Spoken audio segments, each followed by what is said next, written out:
Hello everyone. Now we're going to present how Apache Ozone builds up high availability with RAP protocol. This is Li Cheng. I'm currently senior engineer at Tencent. Also, I'm Hadoop committer and Ozone PMC. We will have other two engineers will join us for presenting this talk. Nanda from Cloudera. He is currently Hadoop PMC and Ozone PMC. Also, we have Shashik from Cloudera.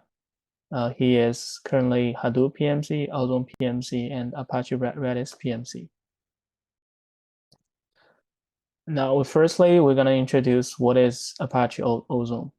Apache Ozone is a distributed key value store designed to scale to billions of projects and run clusters of thousands of nodes. Ozone supports RPC and S3 APIs as well as Hadoop compatible file system called Ozone FS. Hadoop Ozone is originally from Hadoop community and has become Apache top level project in 2020. And Ozone is now heavily used in production in Tencent. Now we're going to look at Ozone's overall architecture. Ozone has two metadata manager, Ozone Manager and Storage Container Manager. Ozone Manager is managing a lot of control plane metadata, such as block info and file info. Storage Container Manager is going to manage all the nodes, all the data nodes' health, heartbeats, and health reports. We also have data nodes for writing data and storing data, which is similar to what HDFS data nodes does. So Ozone's motivation is to resolve some of the challenges from HDFS. For HDFS use case, name node has scalability concerns, and there are a lot of file operation concurrency which could cause problem or stuck. And HDFS also handles reports in name node as well, so there is heavily burden on the memory side. And the name node is very slow to start up, especially for large clusters. So Ozone's motivation is to scale both namespace and block layer, also to scale into trillions of objects, and we'll do a lot of optimization, especially for small files, which namespace has difficulties handling with. We also want to build a pretty versatile storage solution to use. So Ozone has a lot of basically a lot of use case in either EMR or Kubernetes. So there are many more deployment methods around Ozone which can make EMR users or Kubernetes users pretty easy to deploy Ozone cluster. And we just talked about Ozone Manager and the Storage Container Manager. Now we're going to let you know why we are so centric on the HA part. So this is basically Ozone's write process and read process. So client will send the request to Ozone Manager, and Ozone Manager will talk to will basically put a lot of block operations, container operations, and pipeline operations to SCM. And SCM also is responsible for handling container report, pipeline report, and node report from data nodes. So Ozone has already implemented Ozone Manager HA and the SCM HA in order to make the cluster more robust to handle a lot of operations or very high concurrency. Also, when a single OM or SCM is down, the cluster is easy to recover and still be able to handle the high concurrency requests. So this is pretty much why we're so centric in implementing Ozone HA in 2020 and 2021. So Ozone HA's goals is first for fast failover process in ozone. Second, we need HA to have strong consistency, especially around metadata area. Third, we need to have transparent failover for the entire ozone clusters. Now we'll have Shashik to introduce Apache Redis, where we use Apache Redis for implementing Ozone HA overall. Thank you, Lee. So let's now talk about Apache Redis and the basic ideas behind Apache Redis and how it is being used for Apache. So Apache Redis is an implementation of Raft consensus algorithm. It's an open source Java library, very actively being developed in the Apache community right now. So any of you, your friends or colleagues have an interest in it and want to contribute, please feel free to do that. Any sort of contribution is welcome and really appreciated. So typically, a Redis cluster will have a leader, and so leader will be elected of out of a quorum of nodes, and the other. So one guy will be the leader, other will become followers. Leader will basically be the central authority. Clients will send all the requests to the leader, and then leader will basically validate the request and create the transactions, and the same sort of transactions are replicated over to the followers. So let's talk about some rough basics.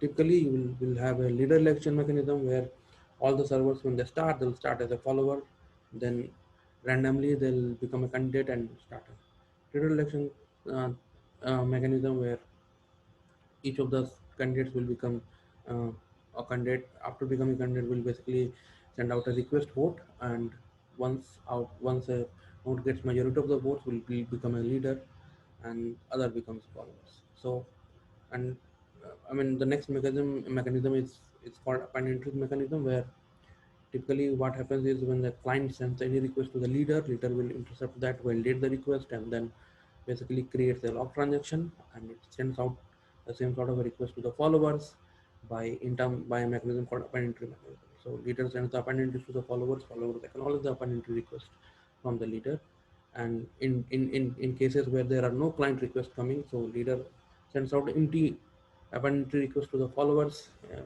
This becomes a means of heartbeating among the nodes in the cluster. So, and this is how essentially they maintain a leader forward relationship among the nodes of the cluster. So these are the basic standard Raft features we have. We have a redirection mechanism, so every node can become a candidate and start a redirection on a randomized time, and each of the redirection basically each of the redirection event times out at a random interval on each of the nodes. So there are no chances of having a split votes or multiple leaders getting elected at the same time.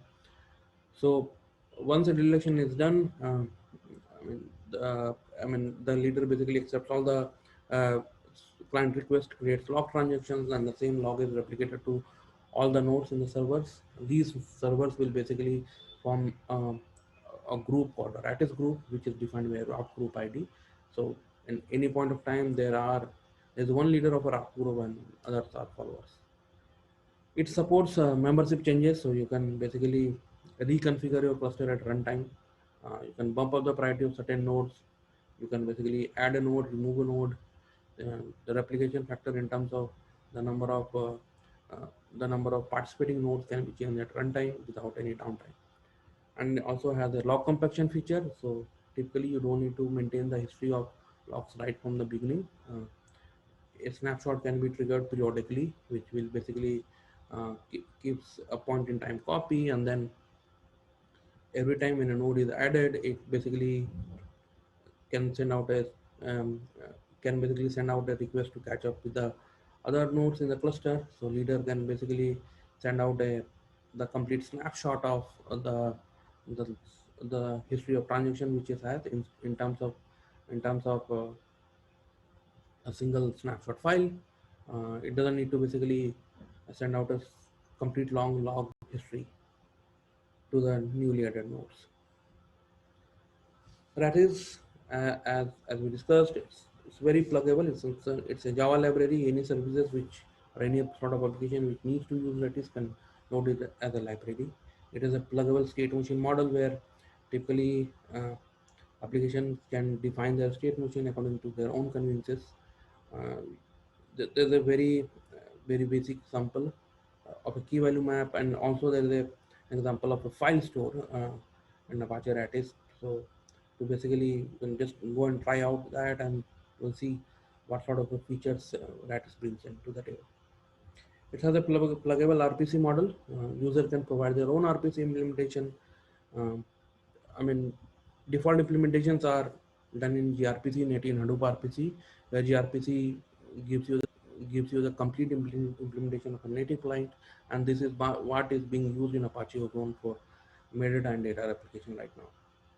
And then it has a pluggable Raft log model where applications again can define their own log implementation. The default implementation is that where it stores the log files in the local file system. So let's talk about the Apache Ratis use cases now. So typically what happens is whenever there is a need to replicate the server state or mutations or the logs to multiple machines, you can very well use Ratis there. Uh, so the application number, the cluster membership can be reconfigured at any point of time dynamically without having to bring down the cluster. And the there is automatic leader election that is happening. It can basically tolerate node failures depending on how you configure the cluster. So at any point of time, if majority of the nodes are alive in the cluster can keep on continue its business as usual, with tolerating all sorts of other failures like network or node going down or network partitions happening. All sorts of failures are basically being handled on Apache Ratis. So at any point of time, if the quorum number of quorum nodes are alive and hard beating to each other, the clusters of the applications and keep on continuing working.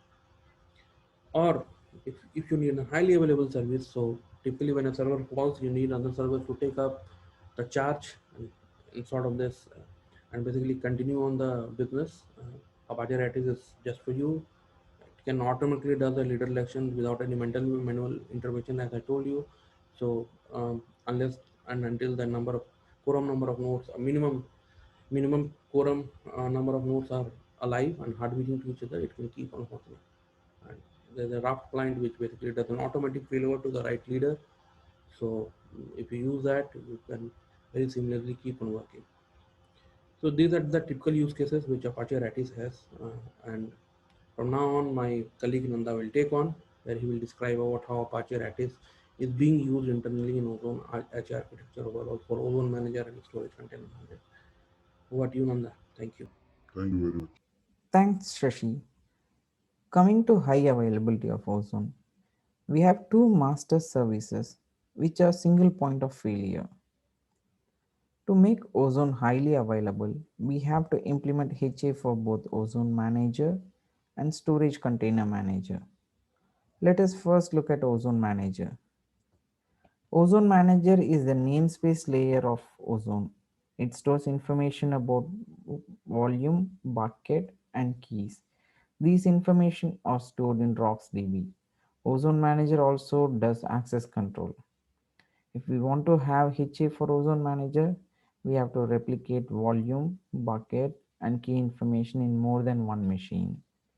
This is done using Ratis. In HA model, we have three ozone managers running, which will form a raft ring. With Ratis leader election, one of the ozone manager service will be elected as leader. All the client calls will be processed only by the leader. This is achieved by doing a leader check before processing any client request. After the leader check, authorization is done and the request is processed. The processed request is sent via Ratis to the followers where the information is stored in RocksDB. Once there is acknowledgement from quorum, the processing of request succeeds and the client is acknowledged. Since Ozone Manager handles all the client requests, we have to consider Ozone Manager's performance and the overhead introduced by Ratis layer. To improve the throughput of Ozone Manager, we have implemented buffering logic, where the requests are buffered before it is sent via Ratis. Now let's move on to Storage Container Manager. If we look at SCM, it maintains information about data node, pipelines, and containers. It also runs set of internal services to manage the data nodes, perform replication, create, manage pipelines and storage containers. To perform these tasks, SCM has the following internal services running: Node Manager, Pipeline Manager, Container Manager, Block Manager. Node Manager manages the data nodes. It checks the health of every data node and marks them as healthy, stale, or dead based on the last heartbeat time of data nodes. Node Manager also maintains information about all the registered data nodes. Data node level information are not stored in any persistent storage. They are learned by SCM after every restart via data node reports. For SCMHA, we have decided not to replicate data node level information via Ratis. Instead, the data nodes will now send reports to all the SCM, both the leader and the followers. Using the reports sent by data node, SCMs will update its data node information. The reports sent by data node via heartbeat are node report, pipeline report, container report, and incremental container report.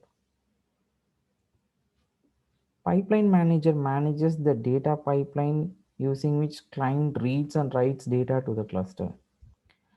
Pipelines are created and managed by Pipeline Manager. When pipeline becomes unstable or unresponsive, Pipeline Manager destroys them and creates a new one. Pipeline Manager stores pipeline level information in pipeline table in RocksDB. During restart, the pipeline information are loaded by Pipeline Manager from the pipeline table. In SCMHA, we use Ratis to replicate all the pipeline related information and they are stored in all the SCMs. Pipeline level changes include pipeline creation, pipeline state change, closing of pipeline, pipeline deletion. Moving on to Container Manager. Container Manager manages storage containers. Storage containers are the unit of replication in Ozone. Container Manager creates and manages the container. When the container becomes full, Container Manager closes them and maintains enough replica for each container. If a container goes under-replicated, Container Manager re-replicates them on other data nodes. Container Manager stores container level information in container table in RocksDB. During restart, Container Manager loads the container details from container table. In HA, we use Ratis to replicate all the container related information and they are stored in all the SCMs. Container level changes include container creation, container state change, closing of container, container deletion. Block Manager is responsible for allocation and deletion of blocks. SCM doesn't store block level information in any DB. Block Manager only maintains blocks which are marked for deletion, not yet deleted. Once the block is deleted, the information is removed from Block Manager. The pending blocks for deletion is stored in deleted blocks table in RocksDB. In SCMHA, the information stored in deleted blocks table is replicated via Ratis and stored in all the SCMs. SCMHA uses Ratis to replicate pipeline, container, and block level information from leader to followers, and the information is then stored in RocksDB.